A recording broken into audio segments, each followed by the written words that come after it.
All right. Welcome back, YouTube family. So with this image here, this is my first time using AI. Use it on my white phone. I was like, man, it really is generating some things, huh? So of course I threw it in Procreate. We had to add some butterflies onto it, just 3 butterflies. And this is why I keep my brush sets right here, because I could just go in, grab a butterfly, grab that zodiac sign, went around it. It make things way more easier, save you a lot more time.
I always try to use a red color, maybe just a green, whatever, but never black on top of black, just so I know how to separate my stencil from what I got and what I don't got.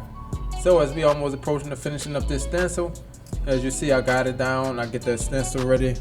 And I also decided to add some leaves on the side just to give it a little filigree around it so it ain't just plain by itself. And that's one thing right there for sure that can save you time. I always try to put 2 on a sheet of paper, but sometimes it don't always fit. So sometimes you just got to try to make one at a time, but 2 on a sheet at a time. If you could fit it, make one darker and make one that's a little bit slight lighter. So whichever one the stencil printer don't pick up, you always have that extra one right there to work on. Alright y'all, we start out this tattoo with the Ambition Ninja machine. You know, this is the 4-stroke machine. But I always start out with that 7-round liner. Well, I don't always start out with a 7-round liner because sometimes I go to realistic approach and I only use my 7 curved mag to try to get those soft edges and things like that. But we're currently using this 7-round liner at 7 volts. That's my speed I normally use, 7 volts. And I rarely change my own voltage because you only change your hand speed. I learned to change my hand speed versus just keep on turning my machine up and down. Just slow your hand down and move your hand faster, whatever you need, but you don't always have to keep changing your voltage. And for those that don't know, I always recommend start from the bottom to the top. So you outline it, then you could come back in those same areas and shade it in, because you don't want to cause unnecessary pain to your client. Because if you outline the whole tattoo and come back down, the client's going to be sore. So once you touch that and try to shade that in, yes, they will be jumping.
Alright, y'all, so it was in this area I decided to go around the arms because I feel it's skin, so I don't want it to be so hard. So I decided to take the 7 curve mag and I'm gonna shade around. I kind of created that outline with the mag so it could be soft, but I also went the inside to shade it in.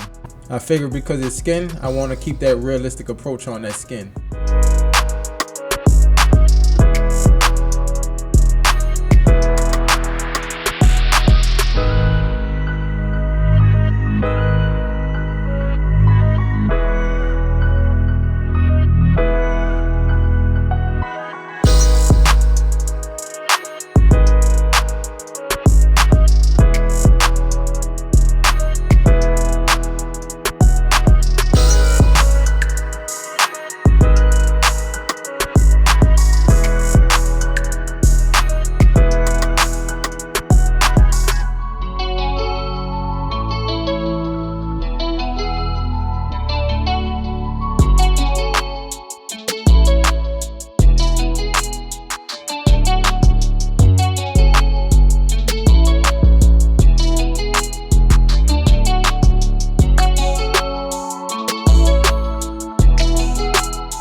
And as we got up to the butterflies, I definitely switched over to that 7-round liner to outline the butterflies. And by them being small, I was able to shade it in with the 7-round line as well, those darker black parts. But I always outline the butterflies, they're gonna stand out regardless. But trying to shade those, I never really figured out a way. Trying to just shade a butterfly, I think it'll be too soft and it won't stand out overall.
one thing I know that she was feeling it because she had to take at least about 3-4 stand-up breaks.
And I only used the 7 curve mag the whole time while I was doing the bush.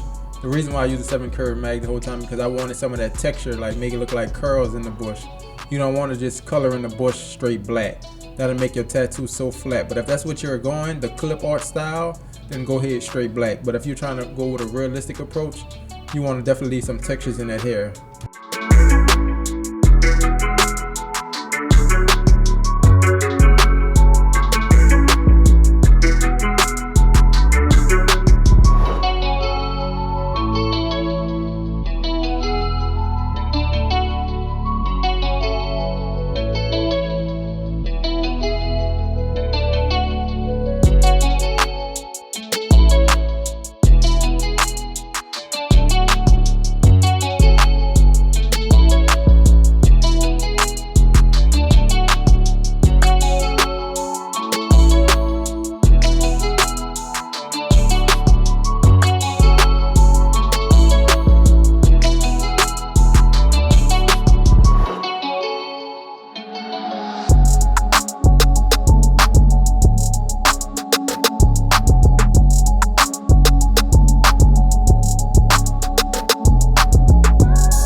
everybody that be watching the channel, y'all know that before we finish the tattoo, we always got to go over it, look over it, make sure we got anything that's need to be touched up, we touch that up. If we see anything else, we gonna hit it. It's always better to double check your work, double check your work. Even though I catch myself still putting highlights on and finding other stuff to touch up with the dark tone, but at least I touch it. So I try to do everything though before I even come to the highlights. Don't just throw them highlights on and you still see a lot of things that you got to be touching up.